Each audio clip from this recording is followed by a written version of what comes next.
And tonight, very excited to have Jean Flynn of Barrington Career Center talking about job search essentials. So Jean, would you like me to share your handouts now? Sure, that'd be fine. Yes. Okay. So I'm going to drop a link in the chat to today's class handout. And then Jean also kindly shared one for his networking class. So I can share that as well. Claire, welcome. I just had a quick question. What kind of job are you targeting in your job search? You're on mute now, so you'd have to unmute.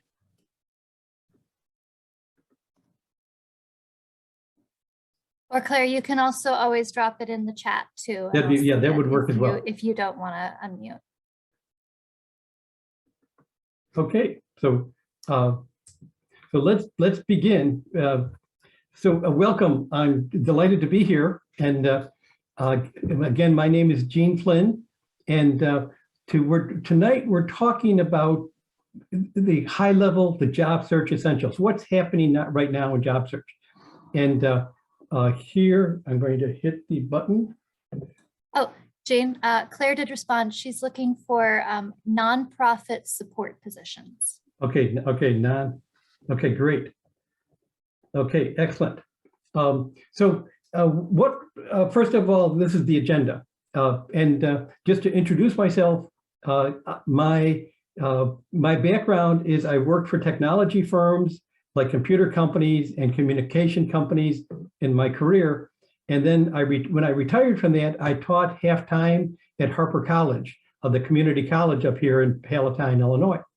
And then concurrent with that, I began volunteering at the Barrington Career Center, focusing on interview skills. So that was my focal point for, I've done probably 75 workshops around interview skills. And some of that will come into what we talk about today. So much of what I'm covering, you may already know, but hopefully you learn a couple new things in the course of the hour, but then also hopefully you learn something that you may have heard before, but you really decide to employ in your job search. So it's kind of a two-tier benefit. Here's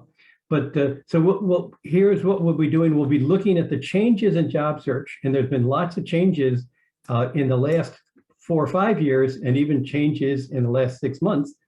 We'll be talking about strategies in job search, and then steps in the job search process, and then some resources that can help you in your job search. So here, job search covers lots of territory. You know, they're anywhere from part-time jobs down at the bottom to senior level vice president positions, and from people, just graduating from high school to people in mid-career professionals. So a lot of what we cover today, the importance of it, some of the topics apply to everything, but other topics may apply less so. I was at my grandnephew's high school graduation a year ago, and he was looking for a summer job at the local movie theater. And a summer job at the movie theater, the hiring manager wants to know, will you be on time? Will you dress appropriately? And will you treat the customers well? I mean, those are the 3 basic criteria for hiring the many people they need to hire. So, but as we get further down into these further positions, the complexity of the job search really increases, and the importance of different strategies like networking come into play much more. So, Claire, in your seeking a position in nonprofits, you might be in that kind of like midway down this continuum there. So let's talk about the changes in job search. The first one is the internet. This has been developing over the last 10 years, but the internet has changed the way that people look at information.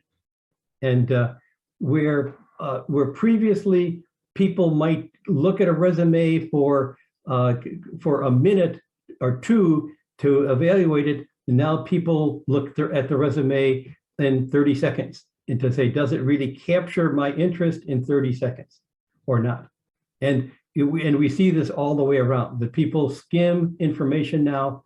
The Super Bowl commercial of 30 seconds, people want information quickly. And so the action item in job search is we have to write and talk for immediate effect. Like the resume, when we have a bullet point on the resume, we say, put powerful words in early, action words in your resume. And we'll be talking more about that.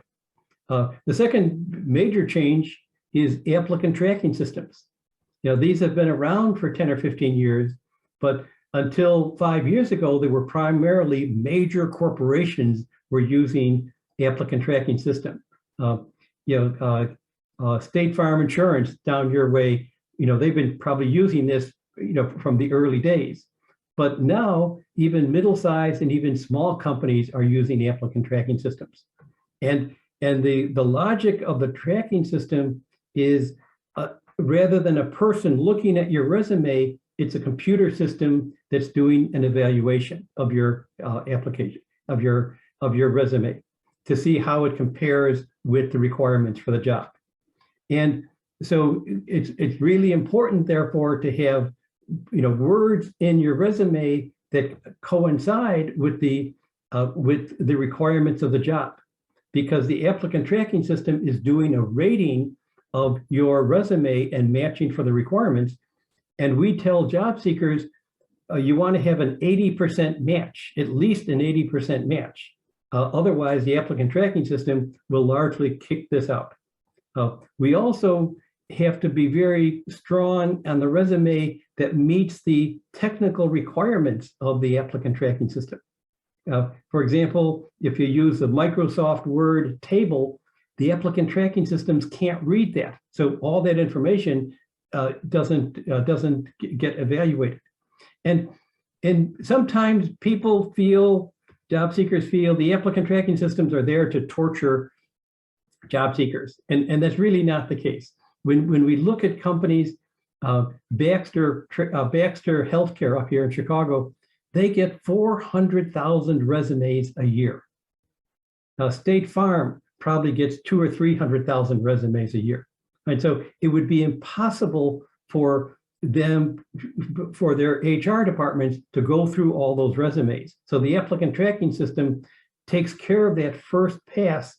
And if there are 600 resumes, applicants for a job, the applicant tracking system will take, you know, the 30 or 40 best resumes and hand them to an HR person that then spends 30 seconds looking at each one. So we want to have a resume that fits into the applicant tracking system logic. Okay, and number three, and this actually isn't a change. This has been around for a long time, but employee referrals are more important than ever. And many mid-career, mid-level, and senior positions never get posted. They are found and filled through networking. And this is because many companies find from their experience that if a current employee recommends a new employee or potential employee, the odds of that being a successful hire are much, much higher.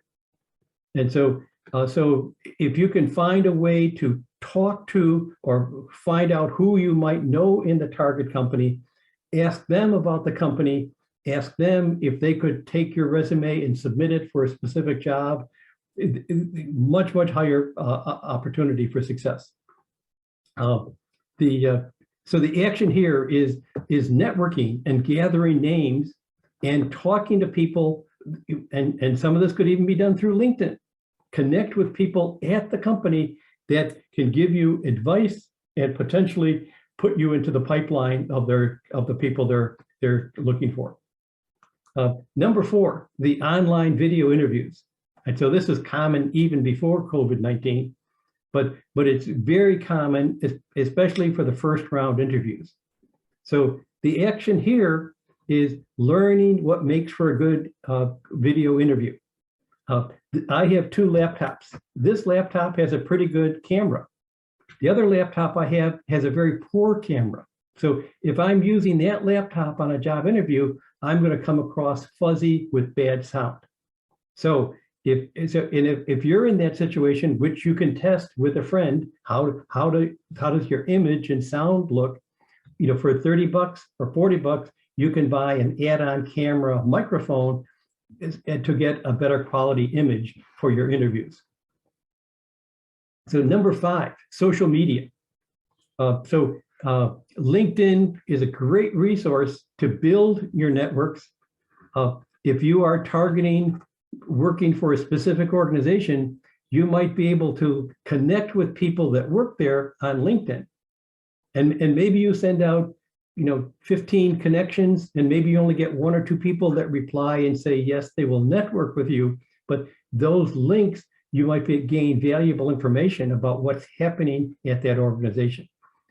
But social media, almost 100% of the HR teams will look for your LinkedIn profile if you're looking for a professional position or a mid-career position.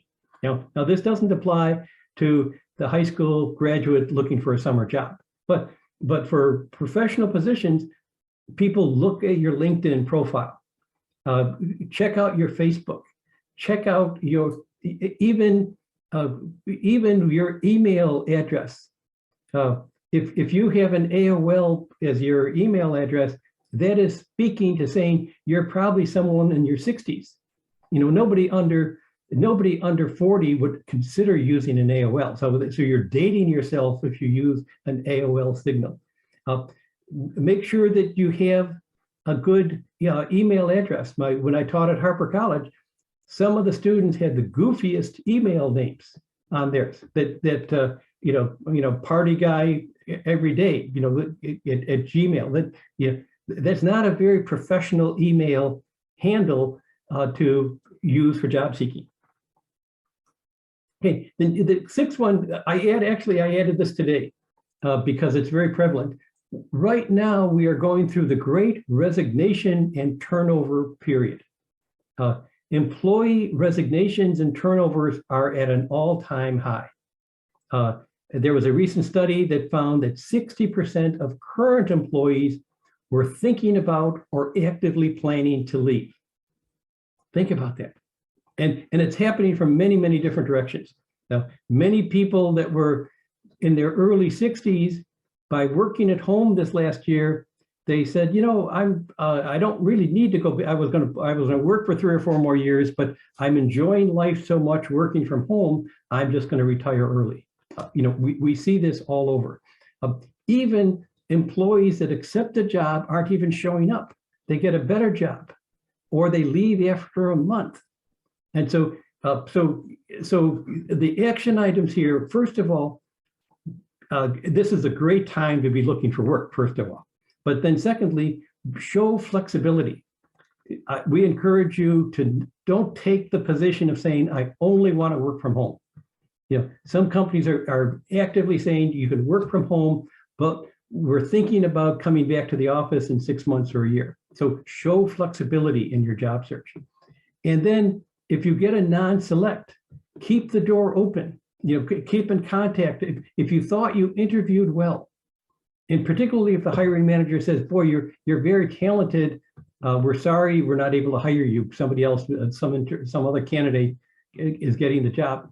Keep communicating with that person, because the person they hire may not show up. They may quit quickly, but keep the door open in your job search. Don't burn bridges. Okay, so those are 6 big changes. Now, when I talk here about job search strategies and process, and by the way, don't worry about taking detailed notes. Rihanna will be sending you a 3.5-page summary of all that I'm talking about today. So think about, does this really apply to you? Don't worry about detailed notes here. Now, looking at job search strategies. First of all, I want to cover some common strategic mistakes. And the first one here is networking the wrong way. Many people avoid networking altogether. They'd rather have a root canal than spend 4 hours networking. And we'll be talking about networking, about how to do it correctly. The second part of this is spending all your time online. Applying for job boards is a great idea, but do that after 5 o'clock. During the prime time of the day, you should be trying to connect with people, networking, talking, gathering information to help you in your job search. The third mistake, neglecting LinkedIn. LinkedIn is a hugely powerful tool that can help you learn about the companies, learn about who you'll be interviewing with. There's just a wealth of information that you can access on LinkedIn, and you want to have a powerful LinkedIn page so that that recruiters can find you based on what you have on your LinkedIn page. Resume errors, including old and irrelevant jobs. We tell people, job seekers, nothing should say 1990s in your resume. That you really want to be talking about here. We have 21 years in the 21st century. That's what we want to focus on. Listing job responsibilities and non-specific accomplishments. Your resume today, it's about accomplishments. It's not roles and responsibilities. That's very 1990s. Using boring, cliched, overused words, and we'll talk a little more about this in a minute. Here are the strategies that we recommend. First of all, it's really important for you to know what you want and what your added value. What sets you apart in your job search. I had a job workshop a few years ago, and the job candidate, we asked him for his elevator pitch, and he said, my name is Jose Emmanuel. I'm a recent college grad, and I know all the latest graphic art tools. That was his elevator pitch. Well, did he set himself apart from any other of the 25,000 recent college grads in graphic arts? Everybody knows all the latest tools. That doesn't set him apart. So we worked with Jose and so that he could eventually say, I'm Jose Emmanuel. I'm passionate about reaching the Hispanic market segment. I know great tools, and I know how to reach that segment to promote success. That sets him apart. So you have to figure out what sets you apart in your job search so that you don't look like all the other candidates in that same ring. Networking is key to the successful landings. From mid-career positions, networking is responsible for 60 to 70% of the landings. It's one study after study. And the key there is mid-career and senior positions. It's very different if you're looking for a job where it's a frontline job where you might be at an Amazon warehouse or working for Comcast at a store or installing equipment. But for mid-career professional positions, networking is king. The third point here, targeting the right position at the right company. Knowing where do you add value and where is that value in need. And then using the job requirements as guidelines. So, and this means, and I have a footnote here, verify at the interview. If you are interviewing for a university or a government position, they might have a list of the job requirements. But when you're interviewing with them, it's important to verify, are those really the requirements that they're looking for? Because in many organizations, particularly government and universities, it's almost impossible to change the job requirements. They have a whole list of 300 different jobs. And for them to change the requirements, they'd have to go to committees, they have to all these other things. So companies, those organizations often list the requirements, and they may not really be the most important issues for the job that they actually have open. So verify that as a strategy. And then prepare for phone and face-to-face interviews. Most people prepare when they know we're going to meet somebody in 2 days to really do the research and be ready for the interview. But it's important to be prepared for phone interviews. If you get a call from an HR person and you're driving and they say, can you talk to me for 20 minutes right now? The best answer is to say, no, I'm driving, I'll be home in a half hour. Let's talk then, so that you can be prepared and have your notes in front of you. You know, you want to come across well, even for the phone interview. Okay, now here is part, a job search, particularly as we get into mid-career and professional positions and senior positions. It's important to have a good process for your job search. And the book that covers this in great detail, and it's kind of the Bible of job search, it's called The Unwritten Rules of the Highly Effective Job Search by Orville Pearson. And there's 10 steps. I shrunk it down to 9 to just keep it simpler. But these are the 9 steps for successful job search. So I'm going to step through them briefly. So the first is understanding who you are and what you want. And that's important thing. So knowing your added value, knowing what sets you apart, and say what is, and understanding what is your brand. And brand is, what do coworkers say about you when you leave the room? That's your reputation. What is your reputation? And it's important to understand that, because that's what you want to bring to the next position. And you want to figure out what resonates with the hiring manager. I was doing a lecture at a library and 6 months ago, and a woman in her mid-50s she said, I have great skills. I'm a secretary to the university president in my last role. And I'm great at organizing meetings and planning travel. And she said, when I talk to young managers in job search, they don't care about those capabilities, because they want to plan their own meetings with Google Meet and plan their own travel with Google Travel. Well, and I said to her, the reality is you have to figure out what skills you have that will resonate with these hiring managers. And planning meetings and planning travel are not going to resonate. So it's important for you, and it's important for her and for you, to figure out what skills do you have and which ones will resonate with different hiring managers. And as we look here, topic 2 is defining the target opportunities. And this means finding the sweet spot in terms of where do you excel and where do opportunities exist. I was in a meeting a year ago, a networking meeting, and I was talking to an engineer, and he said, I excel as an antenna engineer.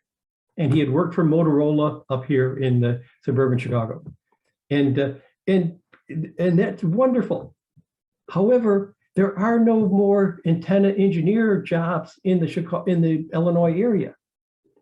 Perhaps in California or Texas, but here those jobs don't exist anywhere more. Now, the trick here is to finding out where do you excel and where are the opportunities that require what you can offer. I myself excelled at selling complex information technology solutions to Fortune 500 companies.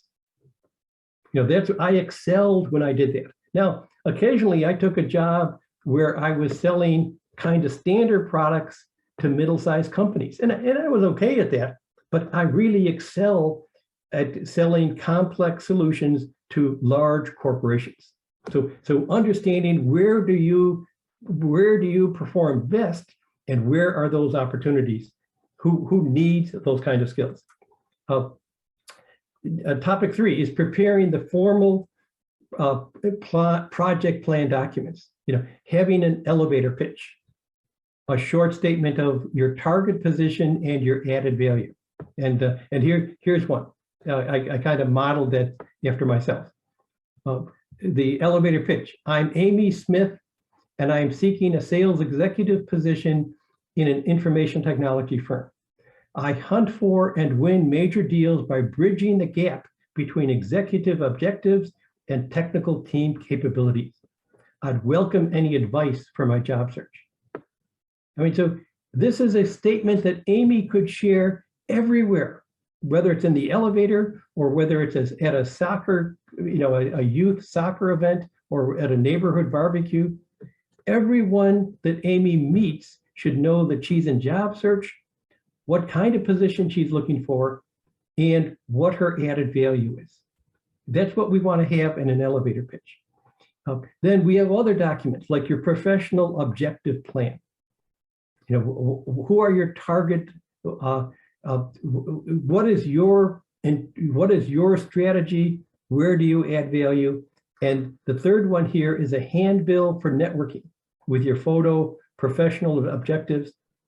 This is not the resume. This is your list of what you're targeting. So if you go into a networking meeting, you could share this with other people at the meeting. Then, in addition, we need a resume. And the resume is obviously a key document because this is your selling tool for your job search. So, and what we continue to stress here is focus on your accomplishments using effective resume formats. And there's many books that will help you look at different formats. We want to have clear and concise writing, and we want to have it ready and effective with the applicant tracking systems. And I can't stress enough the resumes that we see where people say, here are the roles I had, here are my responsibilities. Most hiring managers will know your roles and responsibilities based on the job title. What they want to know is, what did you accomplish in that role? Accomplishment is the king for your resume today. And then when we talk about capabilities, we want to talk about specific skills that you have, like project management, PMPs, Lean Six Sigma, or mass data capabilities. Specific capabilities. This is what we want. Now, and we don't want things like team player and results driven. Everybody says that. So it has very little impact on the resume or for the applicant tracking system. Those are soft skills.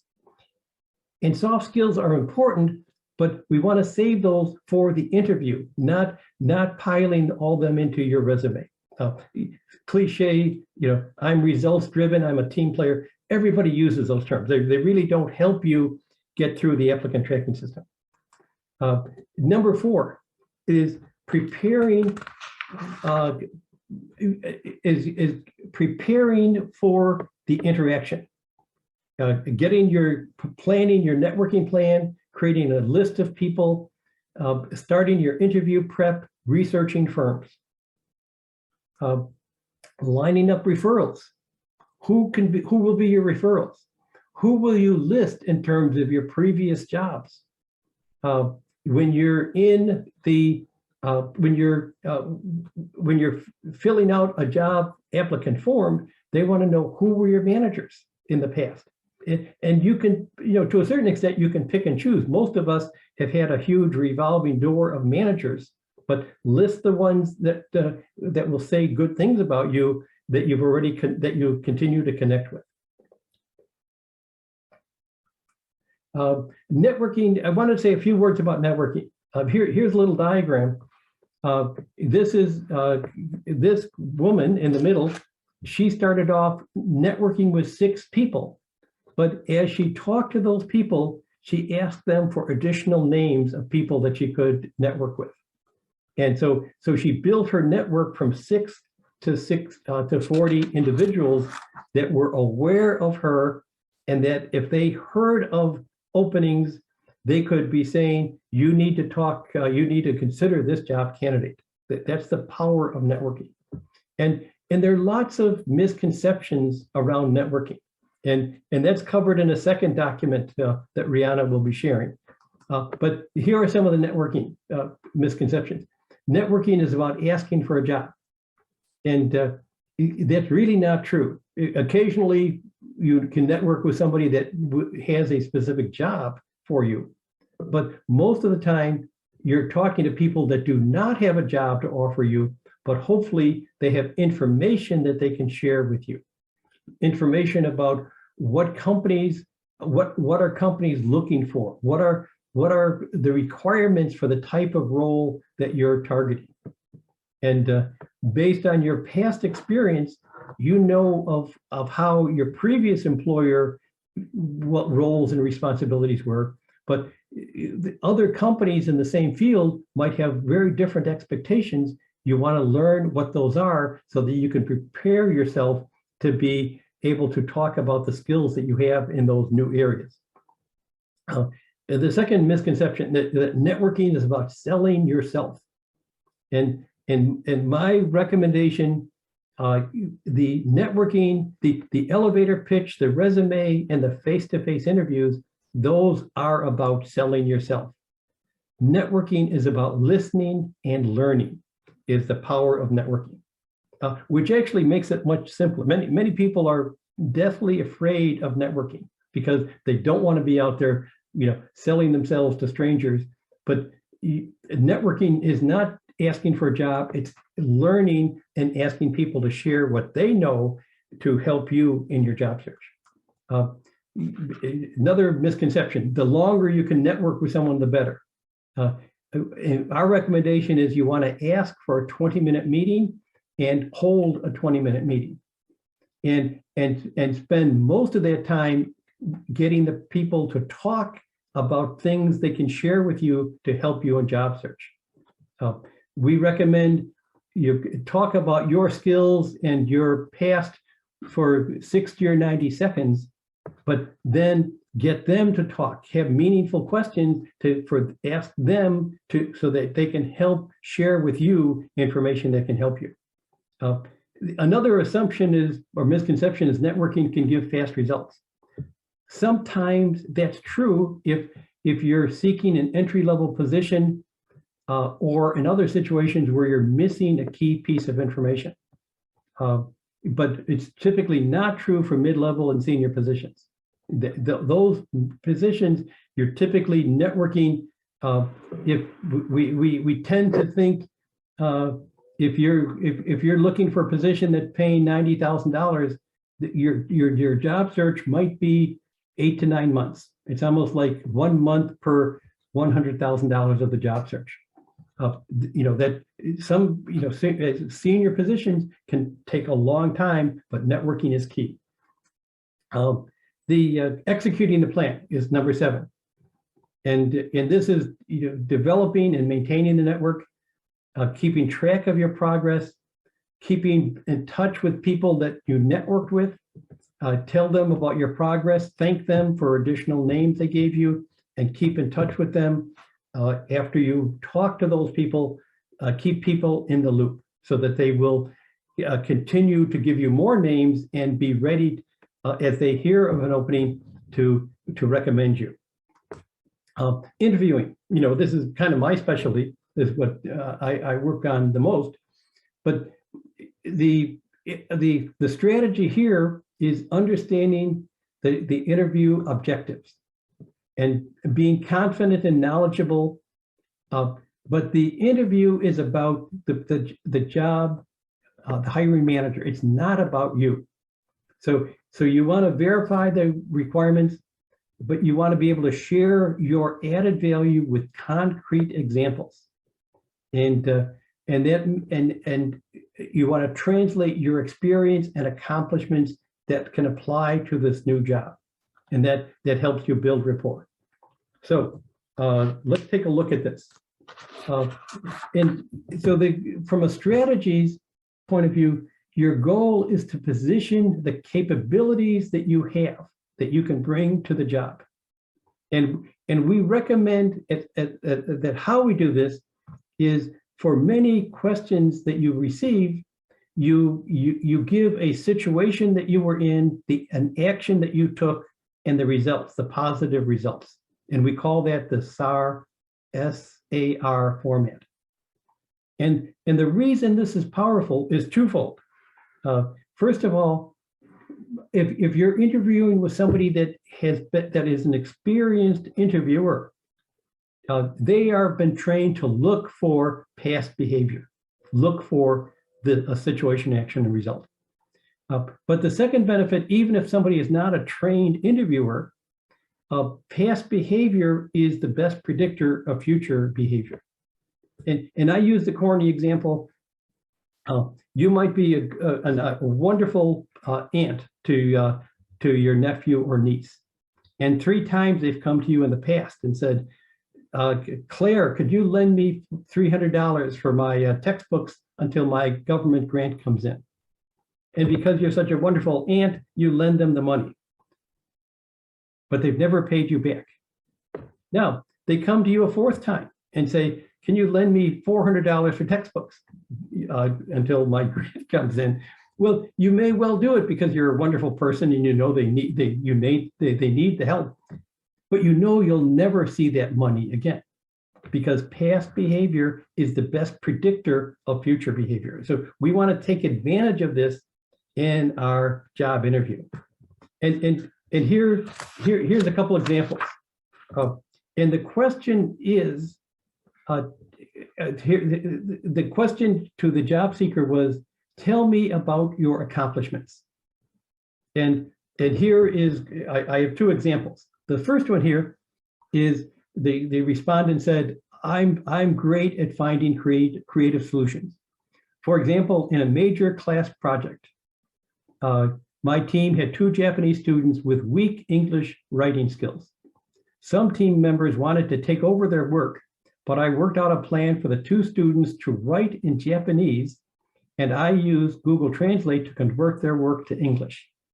Their efforts contributed to a great project, a happy professor, and an A grade.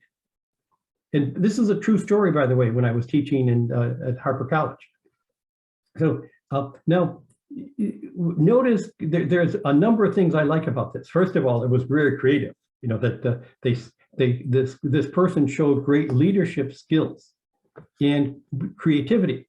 But notice before he answers the questions about his or her accomplishments, he gives a skill. And the skill here is I find creative solutions. So he is setting up for the hiring manager, here's an important skill I have. And then they use the words, for example. And in this, it sets up in the mind of the hiring manager, here is an example of this great skill that this person has. And so the goal of the interview is to help people decode the skills that you have into the meaningful work that they are going to have to do. So using those words tie it together. Here's another example of a mid-career person. And this was a woman in her late 30s, I'd say. And so her answer was, I'm a great problem solver. For example, as outreach director for a major insurance company in Chicago, I supported the VP outreach to inner city schools. Every month, the president and 5 VPs spent 2 hours tutoring math to 5th graders. The executives and the kids were frustrated with the school supplied materials. I hired an educational consultant, redesigned the materials. I got the buy-in from the principal.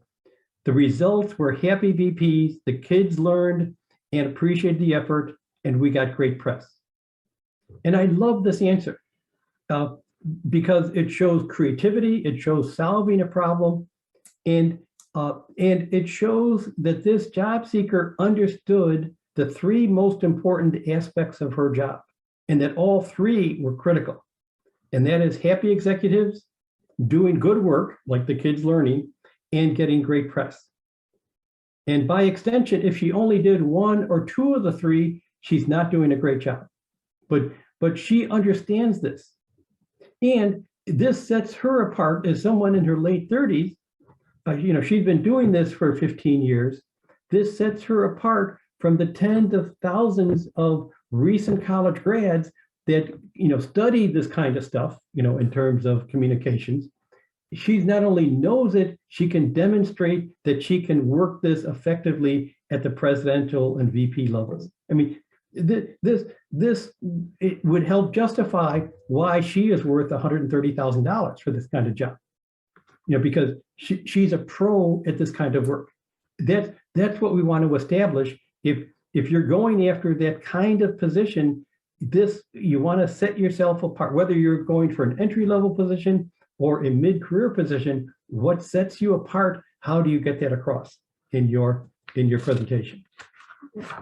Okay. So the last one here, evaluating and negotiating the job offer. If you get the job, we want you to get a job offer, but as you get the job offer, the written offer doesn't necessarily have to be the final offer. Perhaps you could ask for some flexibility, maybe more vacation time, particularly if you're mid-career. You could ask for higher pay. That can sometimes be dangerous though. But things like vacation or a bonus, that is much more doable. A friend of my brother-in-law worked in Minneapolis. He was a specialist at the Boeing aircraft. He was a maintenance manager. And Boeing wanted to hire him. And they said, we'll move you to Seattle. We'll give you great pay, great benefits. And Buddy should have said, this is wonderful. I want to come on board, but I'm getting 5 weeks of vacation now. Would it be possible to get 2 weeks of vacation the first year rather than the Boeing standard for new employees of 1 week after 1 year? Now, he did not ask for that. And I think there's a 100% chance they would have said, of course, we'll give you 2 or 3 weeks vacation. It really doesn't cost them any more money to give vacation time. But Buddy did not ask for that. So he got the standard 1 week vacation after 12 months. So get advice from an advisor on what you might ask for. Now, we're kind of wrapping up here. So the first thing is, I want to make the point that you want to, in your job search, if you want to get help along the journey, and there's lots of organizations that will help, and typically at no cost, but the college placement office, alumni associations, professional organizations, libraries have research tools that can help you target companies. In Normal, Illinois, there's the Illinois WorkNet centers, and they're listed, and the website is listed on the handout. But temp agencies, contract work, even the newspaper want ads. But job fairs can be a great source for job seekers, even if you go to a job fair and they're even if they're looking mainly for people for their warehouses or for the retail positions. The HR people that come to those may know of other opportunities in that company. So you could be talking to the HR people about potentially other opportunities, and that they might direct you to say, send the resume to them, and they'll circulate it for other potential areas. But job search is stressful. We want to take advantage of any help that we can get. So just to summarize the presentation, the keys to success: understanding your added value, creating a strong job search plan, getting help on your resume and interviews, and networking. Networking is really key. and networking for people using things like LinkedIn and talking to people that may know people in the industry or in the same type of work that you're targeting. And then having goals, celebrate the victories of achieving the goals that you set for the week, and taking care of yourself. If you don't want to be sitting at the desk for 8 hours in job search, we have to spend a lot of time, but get out, walk, get exercise. It's important to take care of yourself, particularly for a long job search. So that's the presentation, Claire.